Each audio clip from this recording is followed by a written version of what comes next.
राजस्थान के इतिहास की श्रृंखला में मैं शिवशंकर फिर से आप लोगों के बीच आ गया हूँ। हम राजस्थान का इतिहास पढ़ रहे थे और राजस्थान के इतिहास में हमने आधुनिक इतिहास वाला पार्ट शुरू करा था। आधुनिक इतिहास में हमने 1857 की क्रांति 4 पार्टों में पढ़ चुके हैं। उसके बाद में हमने किसान आंदोलन शुरू कर रखा है और किसान आंदोलन में बिजोलिया किसान आंदोलन, बेंगू किसान आंदोलन व बूंदी किसान आंदोलन की महत्वपूर्ण घटनाएं जो एग्जाम्स में मोस्ट ऑफ इम्पोर्टेंट है वो हम पढ़ चुके हैं। इसके बाद में अगला किसान आंदोलन हम अलवर और भरतपुर किसान आंदोलन पढ़ेंगे। फिर उसके बाद में शेखावटी, मारवाड़ और बीकानेर किसान आंदोलन के बाद में हम जनजातीय आंदोलन पढ़ेंगे। इस प्रकार हमारी आधुनिक इतिहास की श्रृंखला चलेगी। तो आज हम जो नेक्स्ट पॉइंट है हमारा अलवर किसान आंदोलन वो पढ़ेंगे। अलवर का किसान आंदोलन पढ़ेंगे। अलवर में जो सर्वाधिक भूमि थी वो खालसा थी। खालसा और खालसा भूमि पे आपको पता है किसका अधिकार होता था? राजा का। और दूसरी भूमि थी जागीरी। और जागीरी भूमि पे किसका राज होता है? सामंत या फिर जागीरदार।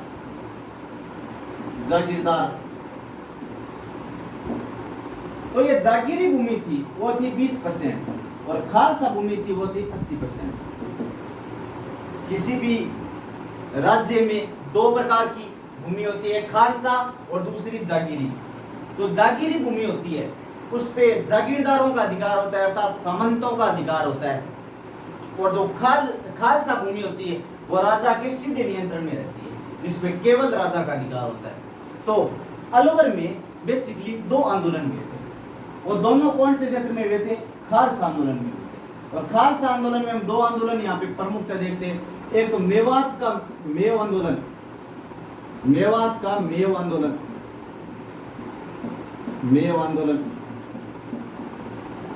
और मेव आंदोलन हुआ था 1932 और 34। मेवात जो जगह है वो गुड़गांव, भरतपुर व कुछ अलवर का क्षेत्र, इन तीनों का कुछ क्षेत्र जो कि किस में आता है? मेवात में आता है। दूसरा हम पढ़ते हैं बानसूर तहसील में गांव है नीमूचाणा। इस नीमूचाणा की एक घटना पढ़ते हैं, ये है बानसूर तहसील में। और यहाँ पे जो आंदोलन हुआ था वो था 1924-25 में। तो अलवर में जो सर्वाधिक भूमि थी वो कौन सी भूमि थी? खालसा भूमि थी। और खालसा भूमि पे अधिकार किसका होता है? राजा का होता है, जो लगभग कितनी थी? 80%। और खालसा भूमि में 2 आंदोलन हुए थे, एक तो नीमूचाणा और दूसरा मेव किसान आंदोलन जो हुआ था मेवात क्षेत्र में। हम पहले नीमूचाणा आंदोलन की कुछ बातें करेंगे। अलवर में ये आंदोलन हुआ था जिस प्रकार मैंने आप लोगों को बताया था कि नीमूचाणा बिजोलिया किसान आंदोलन और बेंगू किसान आंदोलन में एक जाति पाई जाती थी, धाकड़। बूंदी किसान आंदोलन में जो बरड़ क्षेत्र है वहां पे एक जाति पाई जाती थी, कौन सी? गुर्जर। उसी प्रकार ये जो नीमूचाणा में जो आंदोलन हुआ था वो कौन सी जाति के किसानों ने किया था? राजपूत जाति के किसान। यहाँ पे जो अधिकांश जो किसान थे वो थे राजपूत किसान। अब इन राजपूत किसानों ने आंदोलन क्यों किया? देखो, अलवर में 3 भूमि बंदोबस्त हुए थे। एक तो हुआ था 1876 में जो अफसर पाउलेट के द्वारा किया गया। दूसरा इसके 24 साल बाद में हुआ था, यानी 1900 में, 24 साल बाद में ये किया गया था डायर के द्वारा। डायर कोई अंग्रेज अफसर था भाई, अंग्रेज। तीसरा भूमि बंदोबस्त हुआ था 1924 में, ये किया था एनएल टिक्को द्वारा। पंडित जी थे कोई एनएल टिक्को, उनके द्वारा। अलवर में 3 भूमि बंदोबस्त हुए थे, लैंड सेटलमेंट हुए थे। तो ये जो तीसरा है भूमि बंदोबस्त, इसमें क्या हुआ? देखो, हम यहाँ पे बात करते हैं सबसे पहले कारण की कि अलवर में किसान आंदोलन के क्या कारण थे। तो ये जो तीसरा एनालिटिको वाला भूमि बंदोबस्त हुआ है, इसमें क्या हुआ देखो, इसमें जो राजपूत व ब्राह्मणों के विशेषाधिकार छीन लिए गए, राजपूत और ब्राह्मणों के विशेषाधिकार समाप्त कर दिए भाई। इसमें विशेषाधिकार समाप्त। दूसरी बात, भू राजस्व अगर बढ़ा दिया 40%, भू राजस्व अगर कितना बढ़ा दिया, 40% की बढ़ोतरी हो गई भाई। एक यहां पे एक पद्धति थी, इजारा पद्धति। इजारा पद्धति, इजारा पद्धति में देखो क्या होता था। इजारा पद्धति में उस समय के लिए जो भूमि थी, वो जो ज्यादा पैसे वाले जो किसान थे उनको दे दी जाती थी।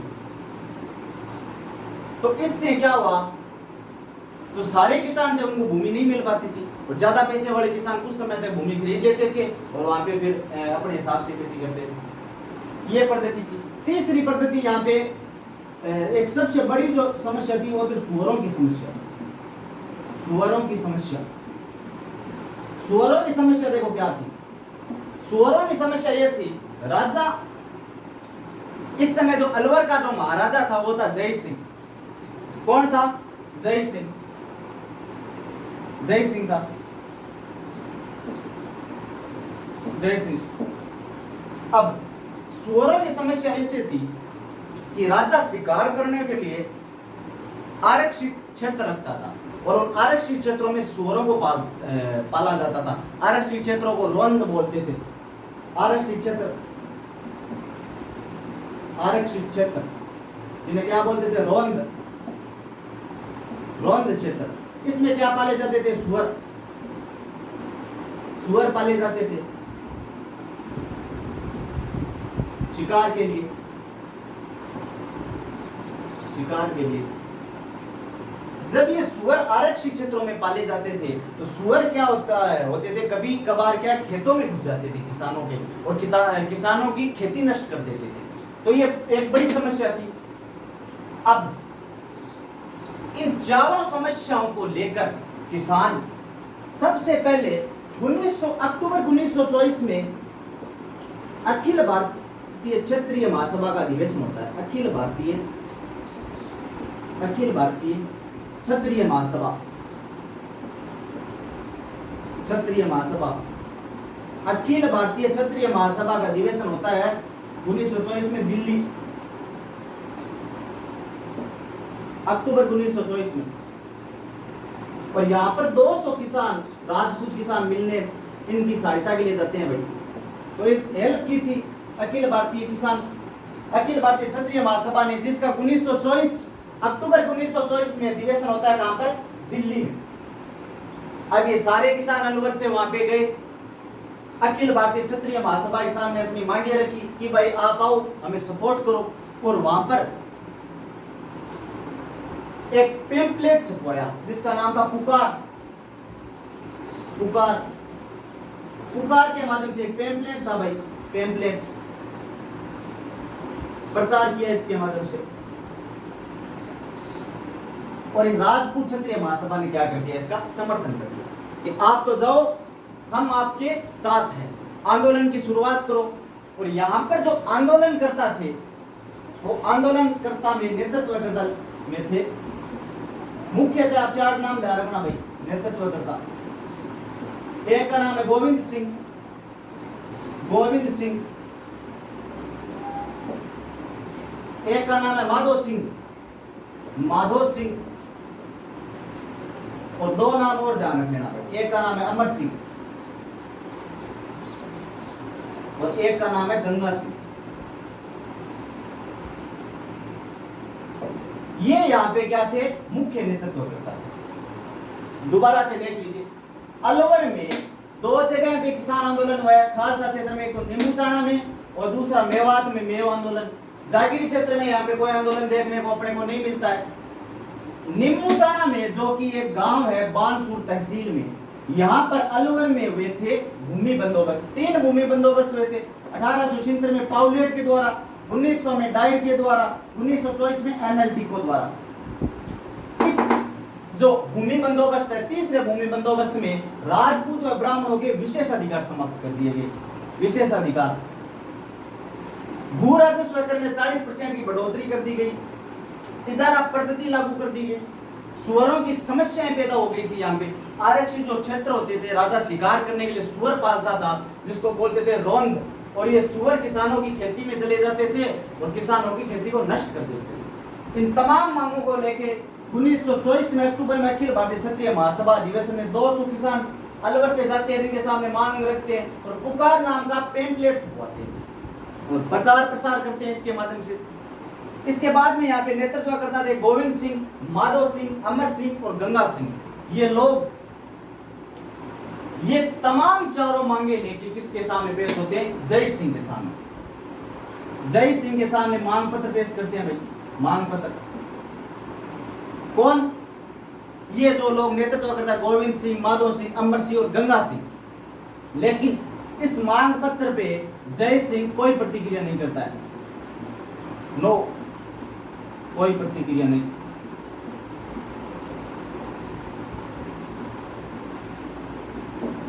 जब जय सिंह इस पे कोई प्रतिक्रिया नहीं करता है तो निम्मू चाणा में सारे किसान एक सम्मेलन बुलाते हैं 7 मई 1925 को। इस सम्मेलन को जब बुलाते हैं तो जय सिंह यहाँ पे एक व्यक्ति भेजता है, रामभद्र ओझा। और रामभद्र ओझा, पहले इसको मैं मिटा देता हूँ। रामभद्र ओझा यहाँ पे किसानों को समझाता है, लेकिन किसान यहाँ पे नहीं मानते हैं। किसान फलस्वरूप 1 हफ्ते के बाद वापस निम्मू चाणा में एक बड़ा सम्मेलन करते हैं किसानों का, और उसमें छजूसी नाम का एक जय सिंह का कोई अधिकारी आता है और यहाँ पे क्या कर देता है? फायरिंग। फलस्वरूप यहाँ पे 156 किसान मारे जाते हैं। तो नेक्स्ट जो हम पढ़ रहे थे वो पढ़ रहे थे निम्मू चाणा किसान आंदोलन। और निम्मू चाणा किसान आंदोलन में जब इस मांगों को लेके जय सिंह जब नहीं मानता है तो 7 मई 1925 तो किसान इकट्ठे होते हैं कहाँ पे? निम्मू चाणा में। निम्मू चाणा में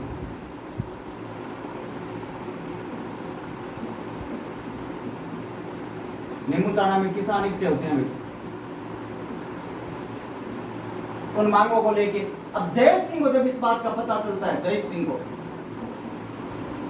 तो जय सिंह किसानों को समझाने के लिए एक व्यक्ति को भेज देता है। किसको? रामभद्र ओझा। कि ओझा जी किसानों को समझा के आओ कि ये बात ठीक नहीं है। रामभद्र ओझा यहाँ पे आता है, किसानों से बातचीत करता है, लेकिन किसान रामभद्र ओझा की बात नहीं मानते। किसान कहते हैं हम तो ऐसे अधिवेशन करेंगे, आप अपने राजा को जाके बोलो कि हमारे कर वगैरह माफ करे, हमारे जो विशेषाधिकार समाप्त किए हैं उस विशेषाधिकार को वापस दो, सुअरों वाली जो समस्या है उसका निराकरण करो। जब ये लोग नहीं मानते हैं तो इसके 1 हफ्ते के बाद में यानी 14 मई 1925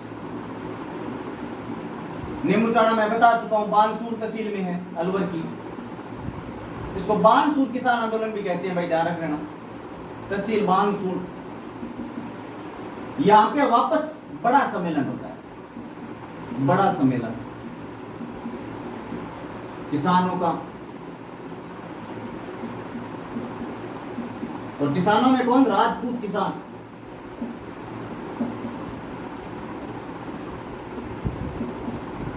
और इस बार जय सिंह को जब वापस पता चलता है तो जय सिंह इस बार एक व्यक्ति को भेजता है जिसका होता है छाजू सिंह।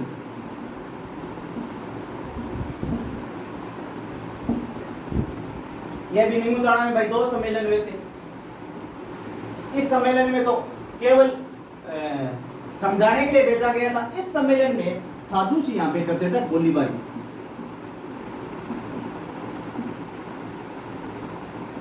छाजू सिंह यहाँ पे गोलीबारी कर देता है तो यहाँ पे लगभग 156 किसानों की मौत हो जाती है और लगभग 37 लोगों को गिरफ्तार कर लिया जाता है। गिरफ्तार लोगों में गोविंद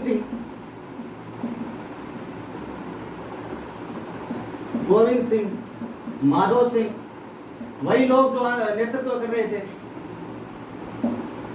इन उनके साथ कितने लोगों को गिरफ्तार कर लिया जाता है? 37 लोगों को यहाँ पे गिरफ्तार कर लिया जाता है, 156 लोगों को मार दिया जाता है। एक किसान आंदोलन में हमने देखा, जनजातीय आंदोलन में हम जब नीमड़ा कांड पढ़ेंगे, जब मानगढ़ का नरसंहार पढ़ेंगे, तब वहां पे कई लोग मारे जाते हैं, लेकिन एक किसान आंदोलन में मरने वालों की संख्या अगर सर्वाधिक थी तो कौन से आंदोलन में थी? नीमूचाणा में। देश विदेश में इसकी बहुत निंदा हुई, राजस्थान सेवा संघ ने इसकी निंदा की, बड़े बड़े लोगों ने इसकी निंदा की। अब इसकी प्रतिक्रिया में, निंदा में प्रतिक्रिया, ध्यान रखना भाई, प्रतिक्रिया में गांधी जी ने इसकी बड़ी प्रतिक्रिया की। गांधी जी एक अखबार निकालते थे, यंग इंडिया। यंग इंडिया किसका था? गांधी जी का। और गांधी जी ने इसको जलियांवाला बाग से भी विभत्स बताया। जलियांवाला बाग से विभत्स, जलियांवाला बाग से भी विभत्स। और इसके लिए एक शब्द इस्तेमाल किया जिसका नाम है दोहरी डायरशाही। दोहरी डायरशाही,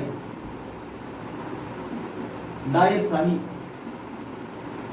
कि भाई ये तो दोहरी डायरशाही है। जिस प्रकार डायर ने 13 अप्रैल 1919 को जलियांवाला बाग में हत्याकांड किया था, ठीक उसी प्रकार छज्जू सिंह ने नीमूचाणा में हत्याकांड किया। जलियांवाला बाग हत्याकांड इसलिए हुआ था कि रोलेट एक्ट आ गया था, और रोलेट एक्ट में क्या था कि बिना बताए किसी को गिरफ्तार कर लिया जाता था, उसको सजा दी जाती थी।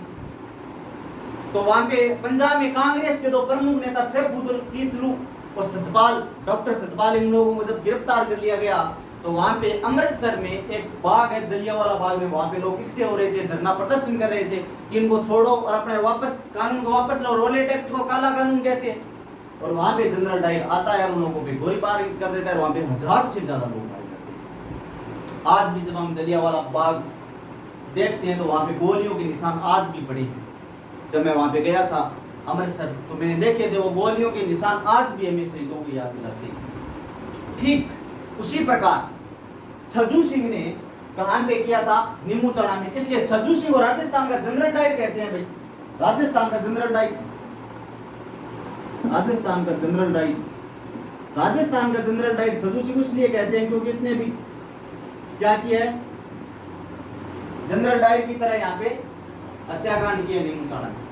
और देश विदेश में इसकी प्रतिक्रिया, राजस्थान सेवा संघ ने भी भाई इसकी प्रतिक्रिया की थी। और राजस्थान सेवा संघ ने यहाँ पे अपने कुछ व्यक्तियों को भेजा था कि जाओ और जांच करके आओ।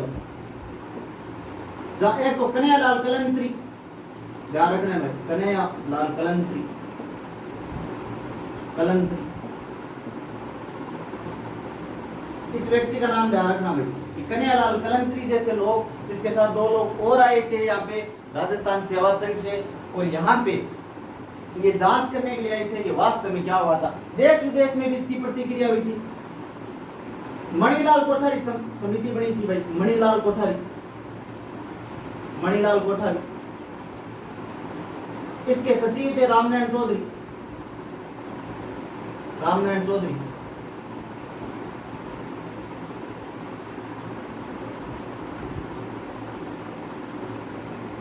कन्हैयालाल कलंत्री के साथ एक व्यक्ति और आया था भाई, लादूराम जोशी। 2 आए थे, इसका ध्यान रखना है थोड़ा, लादूराम जोशी का। जब ये नीमूचाणा कांड हुआ था तो देश विदेश में इसकी बहुत निंदा की गई, जयसिंह पे दबाव बढ़ा। गांधी जी ने यंग इंडिया में इसको जलियांवाला बाग से भी विभत्स बताया है, और इसके लिए दोहरी डायरशाही का शब्द का इस्तेमाल किया। राजस्थान सेवा संघ से कन्हैयालाल कलंत्री, लादूराम जोशी जैसे लोग यहाँ पे जांच करने के लिए आते हैं।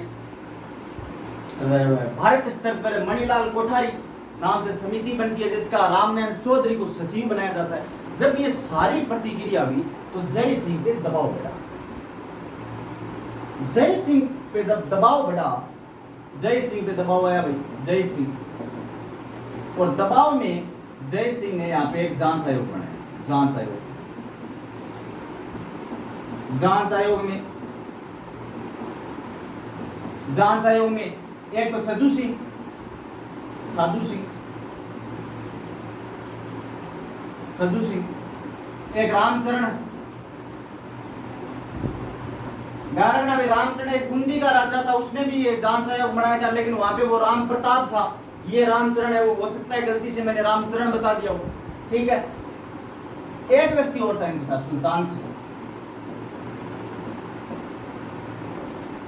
ये लोग आए जांच करने के लिए।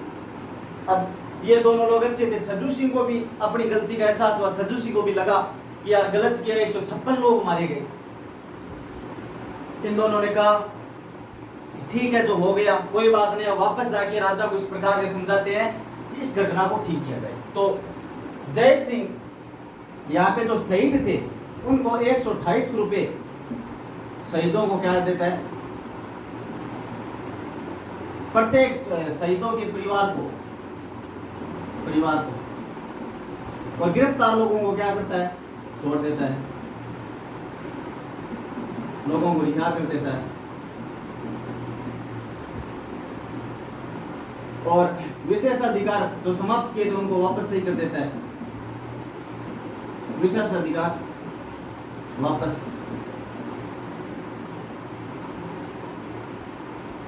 चलो, तो समाप्त किए थे उसको वापस शुरू कर देते हैं भाई, शुरू। ये है अलवर का किसान आंदोलन। दोबारा देख लीजिए, नीमूचाड़ा में 7 मई को लोग इकट्ठे होते हैं। रामभद्र ओझा नामक व्यक्ति यहाँ पे इनको समझाता है, लेकिन ये लोग नहीं मानते हैं। फलस्वरूप 14 मई 1925 को बड़ा सम्मेलन होता है। इस बार छज्जू सिंह आता है और यहाँ पे गोलीबारी करता है। 156 लोग यहाँ पे मारे जाते हैं, 37 लोगों को गिरफ्तार कर लिया जाता है। देश विदेश में इसकी चर्चा होती है। गांधी जी यंग इंडिया में इसको पुरजोर तरीके से उछालते हैं, जलियांवाला बाग से भी ज्यादा भयंकर विभत्स बताते हैं। और इसके लिए दोहरी डाइरशाही नाम के शब्द का इस्तेमाल करते हैं गांधी जी। राजस्थान सेवा संघ यहाँ पे जांच के लिए लातूराम जोशी, कन्हैयालाल कलंत्री जैसे लोगों को भेजती है। भारत स्तर पर मणिलाल कोठारी नामक समिति बनती है, जिसका सचिव रामनारायण चौधरी को बनाया जाता है। ये तमाम जब बातें होती है तो जय सिंह पे दबाव बढ़ता है और जय सिंह एक जांच आयोग बनाता है। छज्जू सिंह, रतन सिंह, सुल्तान सिंह, छज्जू सिंह और रामचरण, तीनों को, ये तीनों लोग आते हैं और यहाँ पे वापस प्रतिक्रिया बताते हैं। और जय सिंह यहाँ पे गिरफ्तार लोगों को छोड़ देता है। जो मारे गए शहीदों को लगभग 128 रुपए का मुआवजा देता है। ये है अलवर का किसान आंदोलन। दूसरा किसान आंदोलन पढ़ेंगे। दूसरा किसान जो आंदोलन है वो है मेवात का मेव किसान आंदोलन। और मेव किसान आंदोलन मैंने बताया था 1932 और 1934 के मध्य हुआ है। 1932 और 1934। दोबारा भाई अलवर का किसान आंदोलन एक बार रिविजन कर लेना, याद रह जाएगा, इतना कुछ है नहीं। दूसरा किसान आंदोलन था मेवात का मेव किसान आंदोलन। मेवात का मेव आंदोलन। मेव जो जाति है ये पहले तो थी हिंदू और बाद में बन गई क्या, मुस्लिम। अब मेव जब मुस्लिम बन गई जाति तो यहाँ पे इन लोगों के जो चाल चलन पहले हिंदुओं जैसे आ रहे थे और इनको लग रहा था कि यार हमें मुसलमानों के लिए प्रत्यक्ष व्यवस्था चाहिए। तो इन लोगों ने यहाँ पे जो कारण था वो क्या था, यहाँ पे कारण था इनका कि एक तो उर्दू को बढ़ावा दिया जाए, उर्दू को बढ़ावा, मुस्लिमों के लिए प्रत्यक्ष व्यवस्था स्कूलों की, स्कूलों की व्यवस्था अलग से,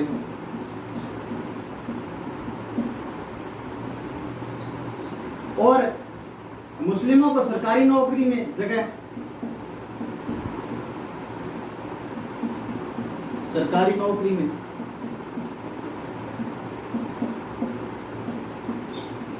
और एक समस्या भाई शोरों वाली, वो यहाँ पे भी ध्यान रखना, शोरों की समस्या।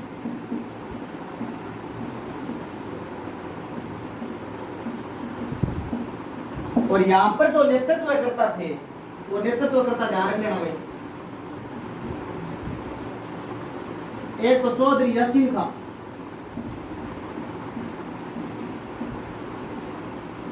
चौधरी यासीन खां, एक मोहम्मद अली बेग, मोहम्मद खां,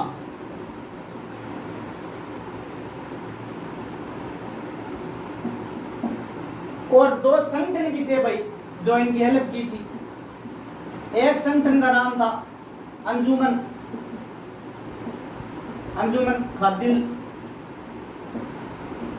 खादिम उल इस्लाम,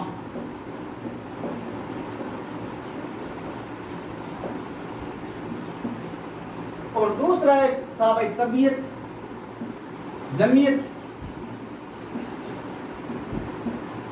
जमीयत तबकात उल इस्लाम।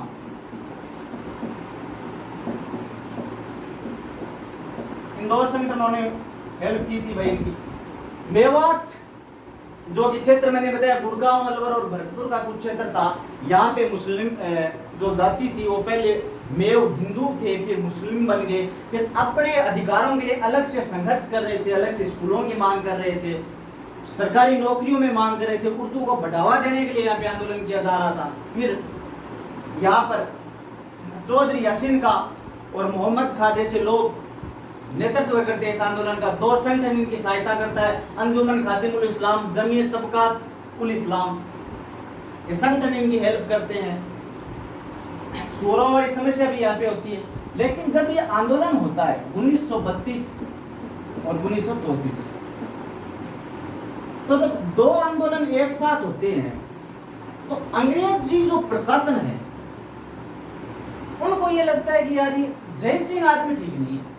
एक तो निमुचना वाली इतनी बड़ी घटना हो गई, दूसरी घटना ये मेवात वाले आंदोलन कर रहे हैं, तो अलवर की जो प्रशासन है वो जय सिंह को यहाँ से निष्कासित कर देती है। इस बार तो तेरे को बहुत दिन हो गए, जय सिंह निष्कासित हो जाता है। प्रशासन कौन? अंग्रेजी प्रशासन। और जय सिंह कालांतर में पेरिस चला जाता है भाई, जहां पे इसकी क्या हो जाती है, मृत्यु।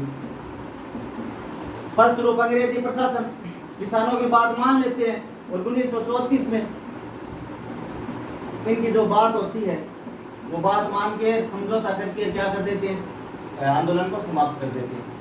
चूंकि अलवर में दो किसान आंदोलन हुए थे, दोनों हम पढ़ चुके हैं। अब हम पढ़ेंगे भरतपुर का किसान आंदोलन। भरतपुर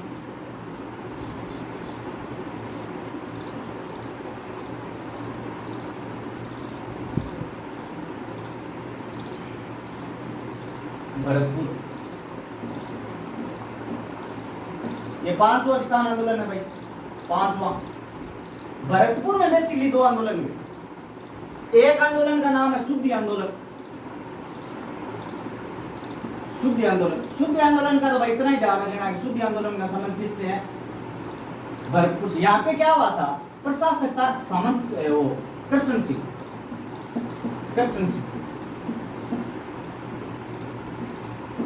प्रशासक था, और कृष्ण सिंह को हटाकर और यहाँ पे किसको बढ़ा दिया, डंकन मैकेजी को।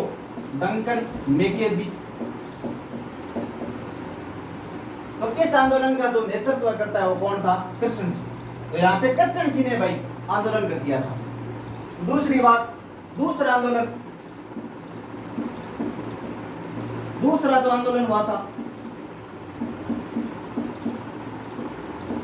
उसके कारण थे देखो कुछ प्रकार से। एक तो यहाँ पे कर लिया जा रहा था जिसका नाम था आबियाना कर। और आबियाना कर क्या होता था, आबियाना कर था सिंचित कर। दूसरी बातें वही जो किसानों की हमेशा से प्रॉब्लम रही है, भू राजस्व ज्यादा।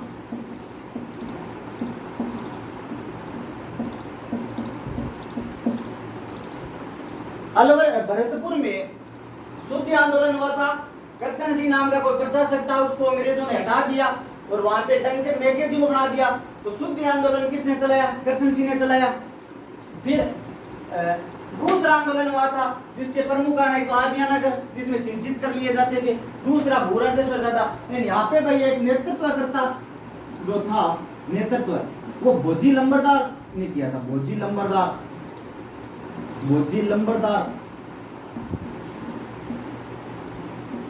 लंबरदार ने भड़काऊ भाषण दिए थे भाई, भड़काऊ भाषण। फिर फौजी लंबरदार को गिरफ्तार कर लिया गया और फिर ये आंदोलन समाप्त हो गया। एक ही आंदोलनकारी था, कुछ लोगों ने इसका साथ नहीं दिया, भड़काऊ भाषण दिए थे, प्रशासन के खिलाफ कि ये लोग ये कर रहे हैं, आज्ञा नगर ले रहे हैं, राजस्व ज्यादा ले रहे हैं। फौजी लंबरदार ने कुछ समय नेतृत्व किया, फिर इसको गिरफ्तार कर लिया गया, आंदोलन समाप्त हो गया। ये थे अलवर और भरतपुर के किसान। तो हमने 5 किसान आंदोलन पढ़ लिए। अब नेक्स्ट क्लास में हम पढ़ेंगे शेखावटी किसान आंदोलन, फिर मारवाड़ किसान आंदोलन और फिर बीकानेर किसान आंदोलन, फिर जनजाति पढ़ के कुछ आंदोलनों से संबंधित अन्य महत्वपूर्ण घटनाएं व हत्याकांड पढ़ेंगे। तब तक के लिए धन्यवाद। जय हिंद। कंटेंट पसंद आए तो लाइक कर देना, सब्सक्राइब कर देना।